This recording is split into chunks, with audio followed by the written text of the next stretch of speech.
الصلاة والسلام علیک یا سیدی یا رسول اللہ وعلی آلک و اصحابک یا سیدی یا حبیب اللہ۔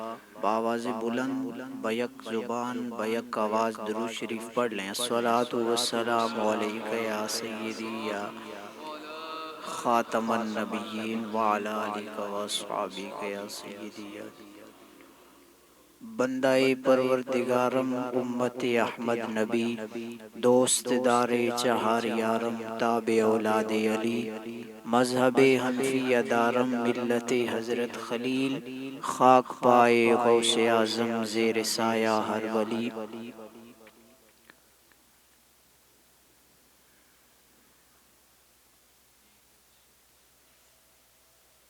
بیاں ہو کس زبان سے مرتبہ صدیق اکبر کا،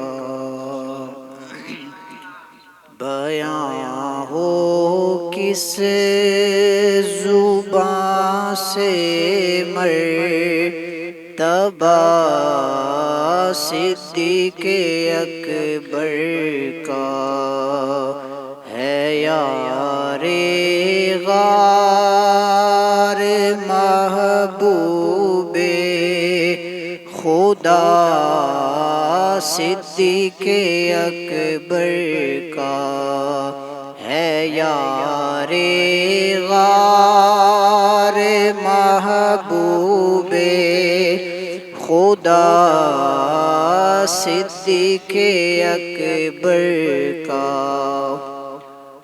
رسول اور انبیاء کے بعد جو افضل ہو عالم سے، رسول اور انبیاء کے بعد جو افضل ہو عالم سے، ہے عالم میں یہ کس کا مرتبہ صدیق اکبر کا، ہے عالم میں یہ کس کا مرتبہ صدیق اکبر کا۔ گدا صدیق اکبر کا خدا سے فضل پاتا ہے، گدا صدیق اکبر کا خدا سے فضل پاتا ہے، گدا صدیق اکبر کا خدا سے فضل پاتا ہے، خدا کے فضل سے میں ہوں گدا صدیق اکبر کا، خدا کے فضل سے میں ہوں گدا صدیق اکبر کا۔ ہوئے فاروق و عثمان و علی جب داخل بیعت، ہوئے فاروق و عثمان و علی جب داخل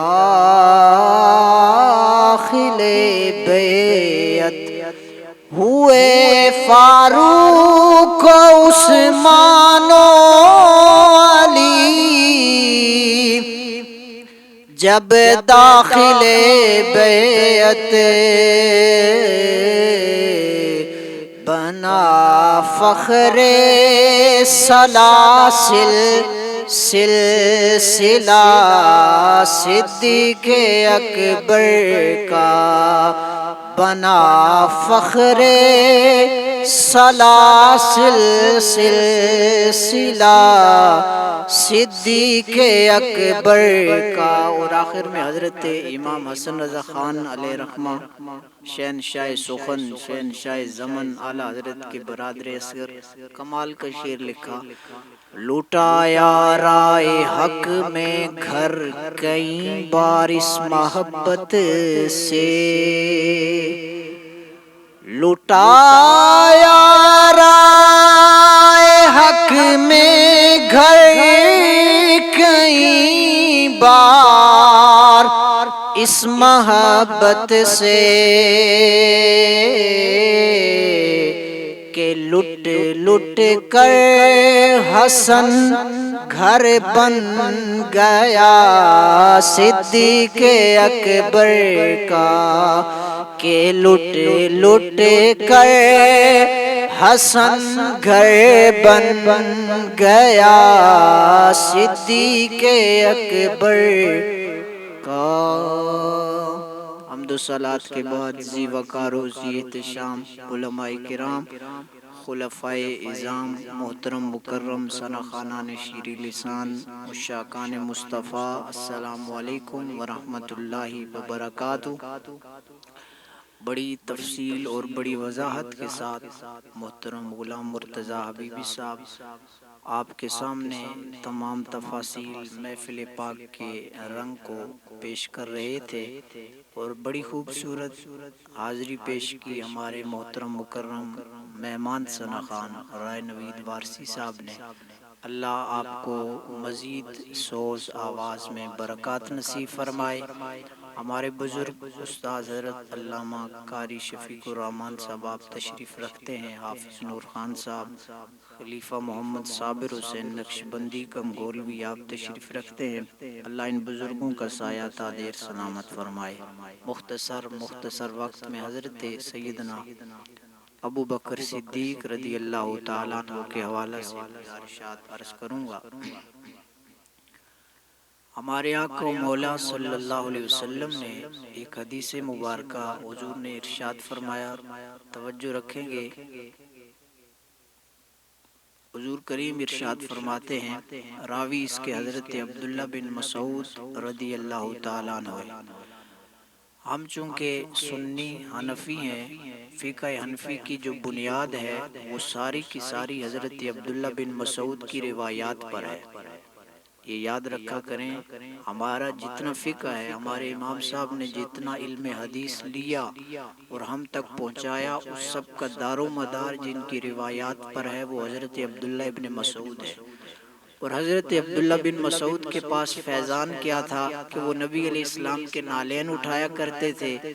حضور کی مسواک شریف، یہ جس طرح ہوتا ہے نا، آڑتی ہوتے ہیں یا دکاندار ہوتے ہیں، وہ پین ادھر رکھتے ہیں، جیسے ضرورت پڑا ادھر سے اٹھایا اور لکھ دیا۔ حضرت عبداللہ بن مسعود حضور کی جو مسواک مبارک تھی وہ یہاں رکھا کرتے تھے، نالین مبارک یہاں رکھا کرتے تھے، اور ہمارے حضور جب رفع حاجت کے لیے تشریف لے جاتے تو فقط حضرت عبداللہ ابن مسعود ساتھ ہوتے، چادر کے ساتھ پردہ بناتے تھے، حضور رفع حاجت فرماتے تھے۔ یہ ہے حضرت عبداللہ بن مسعود کا مرتبہ۔ اور حضرت فاروق اعظم بھی آپ پہ رش کیا کرتے تھے۔ ایک ہوتا ہے حسد کرنا، ایک ہوتا ہے رش کرنا۔ اس کا فرق سمجھ لیں۔ حسد یہ ہے کہ فلاں کے پاس کوئی چیز آپ کہیں اس سے ختم ہو جائے، مجھے مل جائے، اور رشک یہ ہے کہ مالک جو تو نے اسے دیا ہے مجھ پہ بھی کرم فرما دے۔ تو حضرت فاروق اعظم رش کیا کرتے تھے، کس بات پہ؟ اس بات پہ کہ عبداللہ ابن مسعود، اللہ نے آپ کو قد چھوٹا دیا ہے۔ حضور کریم جب تشریف لاتے ہیں یا جاتے ہیں، نالین اتارتے ہیں، ہم سوچتے رہتے ہیں اٹھائیں، آپ چھوٹے قد کی وجہ سے سبقت لے جاتے ہیں، نالین اٹھا کے سینوں سے لگا لیتے ہیں۔ یہ ہے حضرت عبداللہ ابن مسعود، اور راوی ہیں اس حدیث کے، سنیے وہ حدیث مبارکہ کیا ہے۔ آقا کریم صلی اللہ علیہ وسلم نے ارشاد فرمایا ان اللہ قسم بینکم اخلاقکم کما قسم بینکم ارزاقکم، فرمایا اللہ نے جس طرح تمہارے درمیان رزق کو تقسیم کیا ہے، مال کو تقسیم کیا ہے، دولت کو تقسیم فرمایا ہے، فرمایا اسی طرح رب نے تمہارے درمیان اخلاق کو بھی تقسیم فرمایا ہے۔ کسی کے پاس زیادہ مال، کسی کے پاس تھوڑا، کسی کے پاس ایوریج مال، تو فرمایا جس طرح مال کی تقسیم ہے اسی طرح اخلاق کی بھی تقسیم ہے۔ جو بندہ اچھے اخلاق والا ہے وہ رب کا شکر ادا کیا کرے، مالک تو نے تقدیر کے فیصلوں میں میرے لیے خوش خلقی اور حسن اخلاق کو رکھا ہے۔ ویسے بندہ کسی سے اچھے اخلاق سے پیش نہیں آ سکتا جب تک تقدیر میں اس کے لیے حسن خلق رکھا نہ گیا ہو۔ فرمایا یہ رب کی تقسیم ہے، یہ اس کی عطا ہے۔ اچھے انداز میں محبت سے مل لینا، اچھے رویوں سے پیش آ جانا، زبان سے میٹھی بات کہہ دینا، یہ بھی رب کا کرم ہوتا ہے۔ اور حضرت صدیق اکبر کی شان، آج میں آپ کے اقوال پڑھ رہا تھا، نقشبندیوں کے تو پیشوا ہیں صدیق اکبر۔ سلسلہ نقشبند کو جو خصوصی فیضان ہے، ویسے تو سارے سلسلوں کو فیضان حضرت مولا کائنات کا ہے، لیکن سلسلہ نقشبند کو جو خصوصی فیضان ہے وہ حضرت صدیق اکبر رضی اللہ تعالیٰ عنہ کا ہے۔ اور ہمارے قبلہ مفتی صاحب علیہ رحمہ فرماتے تھے یہ نقشبندیوں کی جو لمبی داڑیاں ہیں یہ بھی اس وجہ سے ہیں کہ غار ثور کے اندر جب حضرت صدیق اکبر رضی اللہ تعالیٰ نے غار صاف کیا تو ظاہری بات ہے، حقیقت ہے کہ آپ کی داڑھی مبارک پر بھی گرد لگی ہوگی۔ فرمایا گرد لگنے کی جو وجہ اور سبب تھا کہ آپ کی داڑھی مبارک لمبی تھی، گھنی تھی، بڑی تھی، فرمایا وہ لمبی داڑھیوں کا فیضان آج بھی نقشبندیوں کی داڑھی میں نظر آتا ہے۔ تو آپ فرماتے ہیں حضرت صدیق اکبر رضی اللہ تعالیٰ عنہ آپ اپنے منہ مبارک میں پتھر رکھتے تھے، پتھر رکھتے تھے، کس لیے؟ وجہ بیان فرمائی۔ آپ فرماتے تھے یہ منہ میں پتھر رکھنے کی وجہ مقصد یہ ہے کہ تاکہ اس سے کوئی غلط لفظ نہ نکلے، کوئی فضولیات نہ نکلے، کوئی رب کی اطاعت اور فرما برداری اور رضا کے خلاف جملہ نہ نکلے۔ نماز کے وقت نکالتے تھے اور کھانے کے وقت، اس کے علاوہ آپ منہ میں پتھر رکھتے تھے۔ فرماتے تھے اس زبان کی وجہ سے بڑے بڑے ہلاکت میں پڑ گئے، میں بھی ڈرتا ہوں کہیں یہ زبان مجھے خسارے میں نہ لے جائے۔ تو فرمایا حسن اخلاق یہ بھی رب کا کرم ہوتا ہے۔ اور آگے حضور کریم نے فرمایا وَإِنَّ اللَّهَ لَا يُؤْتِ الدُّنْيَا مَنْ أَحَبَّ وَمَنْ لَا يُحِبُّ، اللہ دنیا دیتا ہے، جسے پسند کرتا ہے اسے بھی دیتا ہے، جسے ناپسند فرماتا ہے اسے بھی دیتا ہے۔ توجہ ہے آپ کی؟ اللہ جسے پسند کرتا ہے اسے بھی دنیا دیتا ہے، بلکہ ان کے پاس زیادہ دنیا ہے، مال زیادہ، پیسہ زیادہ، شہرت زیادہ، ترقی میں وہ آگے، سارے معاملات میں آگے، اللہ سب کو دیتا ہے۔ لیکن حضور فرماتے ہیں وَلَا يُؤْتِ الدِّينَ إِلَّا مَنْ أَحَبَّ، اللہ دین کسی ناپسند کو نہیں دیتا، جسے بھی دین دیتا ہے پہلے اسے اپنا بنا لیتا ہے۔ اللہ دین اسے ہی دیتا ہے جسے پسند فرماتا ہے۔ اور آگے جو حضور کریم نے ارشاد فرمایا، فرمایا من، اللہ جسے پھر دین عطا فرما دیتا ہے، من آتا الدین فقد احبہ، اللہ جسے دین دار بنا لیتا ہے، فرمایا وہ سمجھ لے کہ میرا مالک مجھ سے پیار بھی کرتا ہے۔ حدیث مبارکہ کا خلاصہ عرض کرنا چاہتا ہوں، دنیا اللہ کے محبوب کے پاس بھی ہے اور ناپسندیدہ کے پاس بھی ہے، لیکن دین فقط اسے نصیب ہوتا ہے جو رب کا پسندیدہ ہوتا ہے، جو نگاہ یار میں آ جاتا ہے۔ فرمایا جسے رب پسند کرتا ہے اسے یار کی غلامی عطا کرتا ہے، جسے محبوب کی غلامی عطا کر دے وہ سمجھ لے وہ رب کا پسندیدہ ہے۔ دنیا میں جس کے لیے رب دین پسند کر لے وہ تو رب کا پسندیدہ بن جاتا ہے۔ قربان جاؤں اس صدیق اکبر پہ جو خود بھی محمد کا غلام، جس کی ساری آل بھی حضور کی غلام، جن کا باپ بھی حضور کا غلام، جن کی ماں بھی حضور کی غلام، سارے بیٹے بھی حضور کے غلام، ساری بیٹیاں بھی حضور کی غلام، جن کی چار چار نسلیں رب نے مصطفیٰ کی غلامی میں رکھ دی۔ اگر ایک بندہ دین کے اندر آئے اللہ اسے محبوب بنا لیتا ہے، صدیق اکبر کی تو ساری نسل مصطفیٰ کی غلامی میں۔ قربان جاؤں صدیق اکبر کے مقدر پر، قربان جاؤں ان کی قسمت پر کہ رب نے ساری نسل صدیق کو یار کی غلامی کے لیے پسند فرما لیا۔ اور فقط پسند نہیں کیا، ہوتا ہے نا ایک بندہ کسی شیخ، کسی مرشد، کسی پیر، کسی آستانے سے وابستہ ہو جاتا ہے اور بس آستانے پہ گیا، حضرت کی ملاقات کی، زیارت کی اور واپس آ گیا۔ حضرت صدیق اکبر رضی اللہ تعالیٰ عنہ کو رب نے یہ شرف عطا فرمایا تھا کہ مزاج مصطفیٰ کریم سے آشنائی آپ کو حاصل تھی۔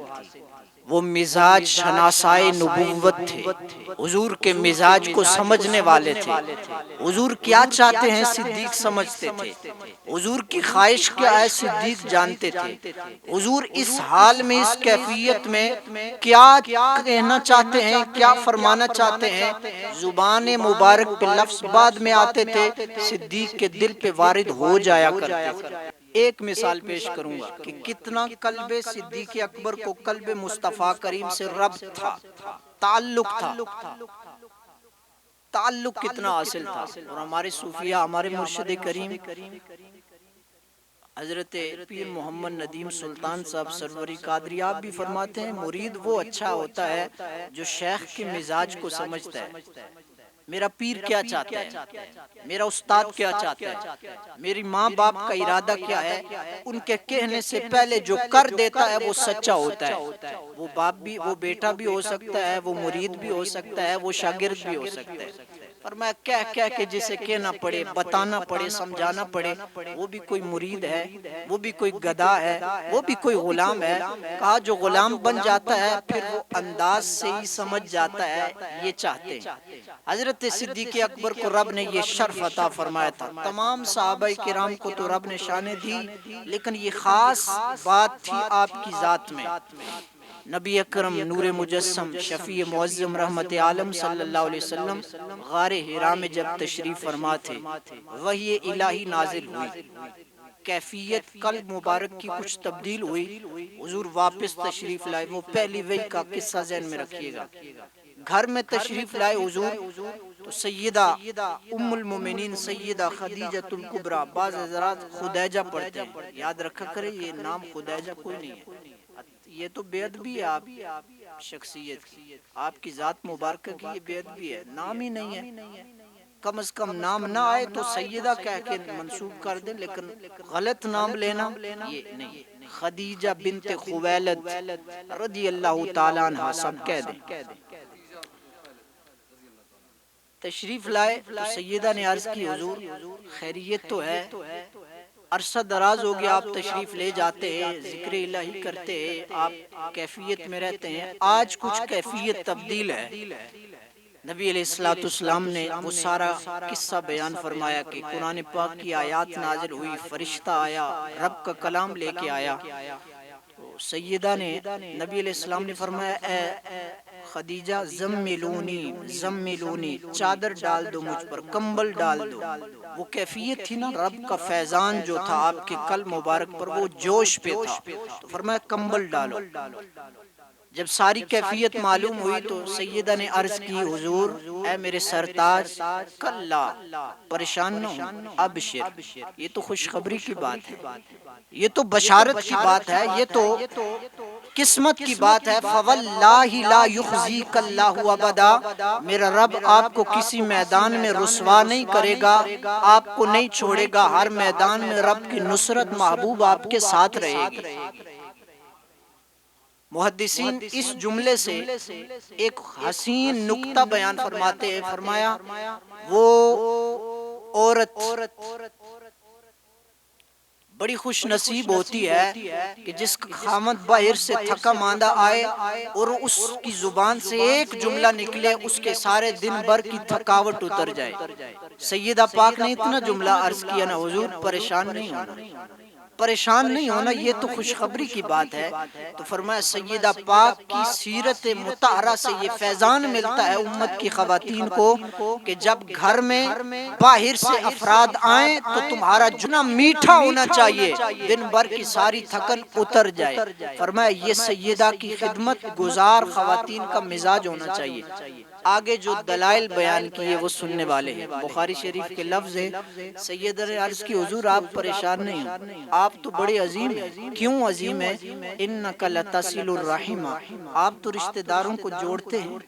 صرف رشتہ داروں کو نہیں جوڑتے حضور، آپ تو مخلوق کو خالق سے بھی جوڑتے ہیں، مخلوق کو خالق سے جوڑتے ہیں۔ وتصدق الحدیث، آپ جب بھی زبان سے ارشاد فرماتے ہیں سچ کے سوا کبھی ارشاد نہیں فرماتے۔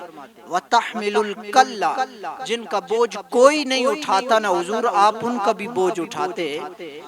وتکسب المعدوم، جنہیں کوئی کما کے نہیں کھلاتا نا حضور آپ انہیں بھی کما کما کے کھلاتے ہیں۔ وتقری الضیف، مہمان آپ کے دروازے سے کبھی خالی نہیں لوٹتا، آپ کے دروازے پہ جب بھی کوئی آتا ہے جھولیاں بھر بھر کے عطا فرماتے۔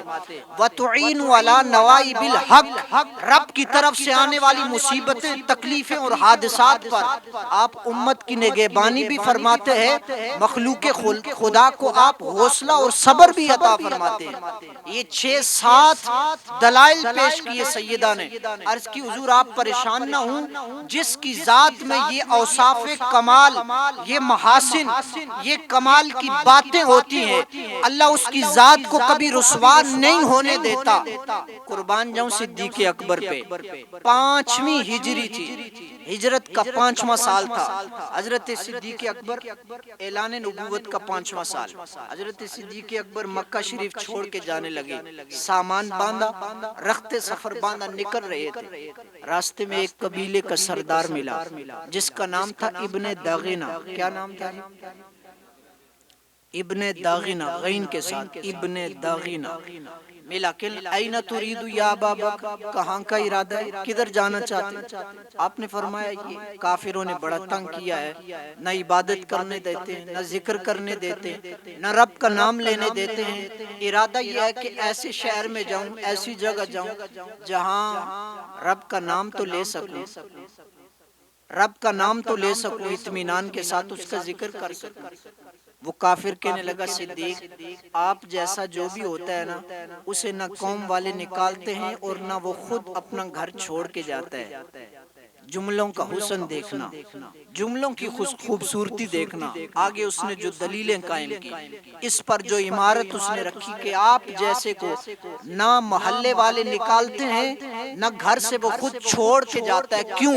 کہنے لگا اس لیے انک لتصل الرحم، آپ تو وہ ہیں، کافر کہہ رہے ہیں، توجہ ہے آپ حضرات کی، کافر کہہ رہے ہیں آپ تو وہ ہیں، انک لتصل الرحم، آپ تو رشتہ داروں کو جوڑتے ہیں۔ وتحمل الکل، آپ تو ناداروں کا بوجھ اٹھاتے ہیں۔ وتکسب المعدوم، آپ تو لوگوں کو بھی کما کے دیتے ہیں۔ وتعین علی نوائب الحق، آپ تو رب کی طرف سے آنے والے حادثات میں مخلوق خدا سے کندھا ملا کے کھڑے ہوتے ہیں۔ 5 کی 5 وہ دلائل جو سیدہ نے حضور کے حق میں کہے تھے، وہی لفظ، وہی انداز، وہی جملے ایک کافر صدیق کے بارے میں کہہ رہا ہے۔ کافر بھی جانتا تھا صدیق جب سے یار کی غلامی میں آئے، یہ صرف ظاہراً جسم صدیق کا ہے، اس پہ سارے کا سارا رنگ مصطفیٰ کا ہے۔ یہ کافر کہہ رہا ہے، مسلمان نہیں، کافر سمجھتا تھا صدیق ذات تیری ہے، انوار سارے میرے مصطفیٰ کے ہیں۔ انداز سارا میرے مصطفیٰ کا ہے، سیرت کے جلوے کو جو حضور کے تھے وہ سارے تیرے وجود میں نظر آتے ہیں۔ یہ تھا قلب مصطفیٰ سے صدیق اکبر کو رب اور تعلق کہ جو رب نے شان حبیب کو آقا ہونے کی حیثیت سے عطا کی تھی، وہی شان نبوت کے سوا رب نے صدیق اکبر کو غلامی کے اندر عطا فرمائی تھی۔ یہ کمال تھا حضرت صدیق اکبر کا۔ بندے کو ہونا بھی ایسے چاہیے کہ اپنے شیخ کی ذات میں فنا ہونا چاہیے، فنا ہونا چاہیے۔ اور وہ مرید ہی کیسا ہے جو شیخ کی نسبت اور صحبت کا رنگ اس پہ نظر نہ آئے۔ میرے سیدی اعلیٰ حضرت امام محمد رضا خان محدث و فاضل بریلی علیہ رحمہ فرماتے ہیں، آپ فرماتے ہیں قیامت تک بڑے بڑے مرید آئیں گے، بڑے بڑے پیر آئیں گے، پہلی امتوں میں بھی آئے، اس امت میں بھی آئے، آتے رہیں گے۔ فرمایا قیامت تک اس آسمان کے نیچے اور اس زمین کے اوپر صدیق جیسا نہ کوئی مرید آئے گا اور مصطفیٰ جیسا نہ کوئی پیر آئے گا۔ قیامت تک سب سے بڑا پیر میرے مصطفیٰ کی ذات ہے اور سب سے بڑے مرید کو صدیق اکبر کہا جاتا ہے۔ اللہ حضرت صدیق اکبر کی وفا، آپ کی ان خوبصورت محبت اور آپ کی خوبصورت زندگی مبارک کے فیضان سے ہمیں بھی ذرہ نصیب فرمائے، آپ کے عشق میں سے ہمیں ذرہ عطا فرمائے، آپ کی وفاؤں میں سے اللہ ہمیں بھی کوئی ادا نصیب فرمائے۔ وما علینا الا البلاغ المبین۔